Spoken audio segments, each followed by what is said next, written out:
Bismillahirrahmanirrahim. Assalamualaikum warahmatullahi wabarakatuh. Nama saya Sifa Ulijini Sihabudin, perwakilan dari kelompok 11. Akan menjelaskan materi dari makalah Nahwu dengan dosen pengampu Bapak Wawan Arwani dengan judul Al-Hal wa Tamyij wa Tahliluhuma fin Nusuh Al-Arabiyah. Saya di sini akan menjelaskan tentang pengertian hal dan tamyiz.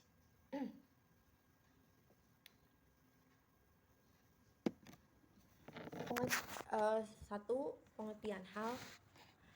Hal yaitu al-halu wasmun fadlatun muntasibu mufimu fil halika fardin adhabu. Hal adalah wasfu atau sifat yang padlah atau yang lebihan lagi mutasyabih yang dinasobkan dan memberi keterangan keadaan seperti dalam contoh bait yang tadi saya bacakan, yaitu fardu adhabu, aku akan pergi sendiri. Dengan istilah lain, al-halu huwa ismun mansubun yubayyinu hayatil fa'ili au maf'uli bihi hina wuqu'il fi'li wa summiya kulla minhuma sahibul hal. Hal adalah isim yang dibaca nasab yang menerangkan perihal atau perilaku fa'il atau maf'ul bih ketika perbuatan itu terjadi, dan masing-masing fa'il dan maf'ul bih tersebut dinamakan sahibul hal. Nah, hal ada dalam 3 keadaan. Yang pertama, menjelaskan hal untuk menjelaskan fa'il. Contohnya seperti ja'a Zaidun rokiban. Nah, artinya Zaid telah datang secara berkendaraan.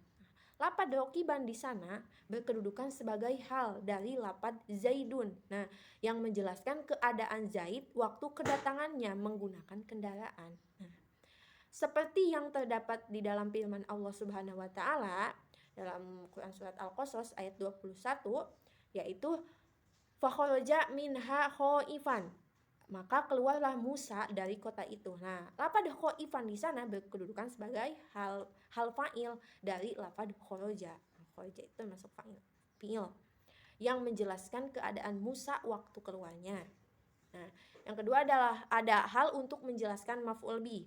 Contoh seperti Roki betul farsa Musa Rojan. Aku berkendara dengan berkelana. Lapad saroja di sana, musarojan di sana berkedudukan sebagai hal dari maf'ul yang menjelaskan keadaan kuda waktu digunakan angkutan di atasnya. Dan seperti yang terdapat di dalam firman Allah Subhanahu wa taala dalam Quran surat An-Nisa ayat 79, yaitu wa arsalna kalinnasi rasulan. Kami mengutusmu menjadi rasul kepada segenap manusia. Nah, lafaz rasulan di sana menjadi hal dari maf'ul bih huruf kaf yang terdapat pada lafaz wa arsalnaka. Nah, itu. Yang ketiga ada hal untuk menjelaskan kedua-duanya, yaitu fa'il dan maf'ul bih. Contoh seperti laki itu abdallahi rokiban. Aku bertemu Abdullah dengan berkendaraan. Yang dimaksud dengan berkendaraan itu bisa aku atau Abdullah atau keduanya juga bisa gitu.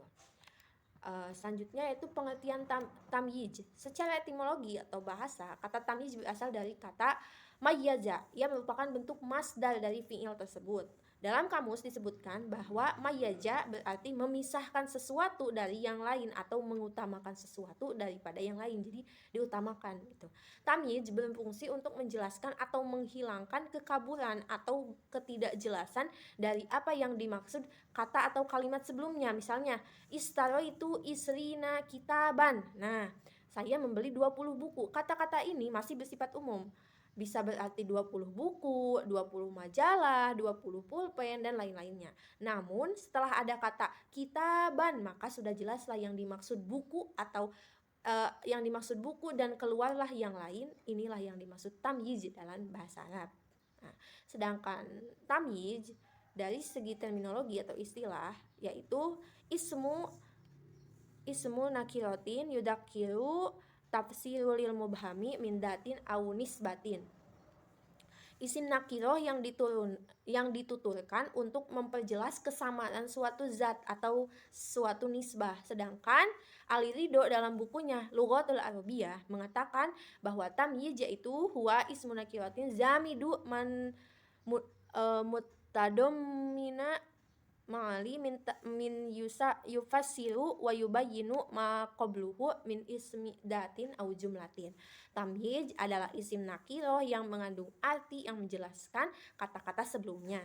Nah, dari pengertian tersebut dapat kita simpulkan bahwa tamyiz adalah isim nakiroh yang disebutkan dengan tujuan menghilangkan kesamaran isim yang terletak sebelumnya, atau dengan kata lain bahwa tamyiz merupakan keterangan pembeda terhadap pengertian yang belum jelas pada kata-kata yang sebelumnya. Lebih lanjut dijelaskan bahwa isim nakiroh itu mengandung pengertian min, berarti dari. Nah, baik, itu saja yang saya sampaikan. Selanjutnya akan disampaikan oleh Teh Putri Retno. Padanya dipersilakan. Selanjutnya, macam-macam hal dan tamyiz.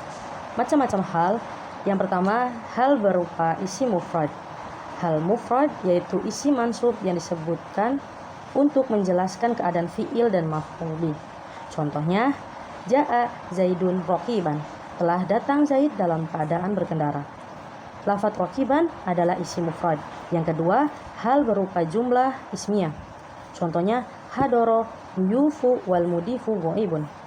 Para tamu datang, sedangkan tuan rumahnya tidak ada. Lafadz al-mufidu ghaibun adalah jumlah ismiyah yang berkedudukan sebagai hal dari lafadz duyufu. Yang ketiga, hal berupa jumlah fi'liyah. Contohnya, dahaba jani tahrusuhu junudu, yang artinya penjahat itu pergi ketika ia dijaga oleh tentara. Lafadz tahrusuhu junudu adalah jumlah fi'liyah yang berkedudukan hal dari lafadz al-jani. Yang keempat, hal berupa dzaraf, yang contohnya ra'aitul halala bainas sahabi, yang artinya aku telah melihat bulan di antara bulan. Baina adalah dzaraf yang berkedudukan sebagai hal dari lafadz halala. Yang kelima, hal berupa jar dan majrur. Contohnya baitus samarah ala syajarihi, saya menjual buah-buahan yang masih ada di pohonnya. Lafadz ala syajarihi adalah jar dan majrur yang berkedudukan hal dari lafadz samaro. Selanjutnya, macam-macam tamyiz. Tamyiz terbagi menjadi dua bagian, yaitu tamyiz mufrad, ialah tamyiz yang menjelaskan sesuatu kaburan yang timbul dari kosakata atau mufrad. Tamyiz ini terbagi menjadi dua bagian lagi. Tamyiz yang pertama, tamyiz yang bukan bilangan, terbagi pula dalam beberapa bagian. Satu, yang menunjukkan pada takaran, yang menunjukkan pada timbangan, yang menunjukkan pada luas, yang menunjukkan pada ukuran panjang, dan tamyiz adalah asal dari kata sebelumnya. Yang kedua, tamyiz bilangan, terbagi menjadi 9 bentuk. 1. Bilangan angka 1 dan 2 tidak mempunyai tamyiz karena masing-masing bentuk telah menunjukkan pada jumlahnya. Yang kedua, bilangan 3 sampai 10 dalam menentukan tamyiznya mempunyai 3 ciri. 1. Berbentuk jamak. 2. Majrur sebagai mudhof ilaih. Yang ketiga, bilangan dan yang dibilang dalam hal ini adalah tamyiz selalu berlawan antara muzakkar dan muannas. Yang ketiga, bilangan angka 1 dan 12. Tamyiznya madud berbentuk 2 tidak berlawanan ad dan al-ma'dudnya, atau tamyiznya dari segi muzakkar dan muannas. Yang ketiga, bilangan satuan dan puluhannya selalu mabni. Yang keempat, dari tamyiz bilangan 13 sampai 19, kecuali puluhan yang bersamaan dengan angka 1 dan 2. Yang kelima, untuk angka puluhan genap dari 20, 30 dan seterusnya tetap berbentuk mufrad. Untuk angka 1 dan 2 bersamaan dengan angka puluhan genap, maka angka 1 dan 2 tidak berlawanan. Yang 8, bilangan satuan 3 sampai 9 apabila bersamaan dengan angka puluhan maka itu berlawanan. Yang terakhir, bilangan 100, 1000, jutaan, maka tamyiznya adalah mufrad majrur dan tidak berlawanan. Yang kedua, dari macam tamyiz nisbah atau jumlah. Tamyiz nisbah atau jumlah adalah yang menjelaskan atau menentukan maksud dari suatu jumlah yang belum jelas dari si pendengar, bagi si pendengar. 1.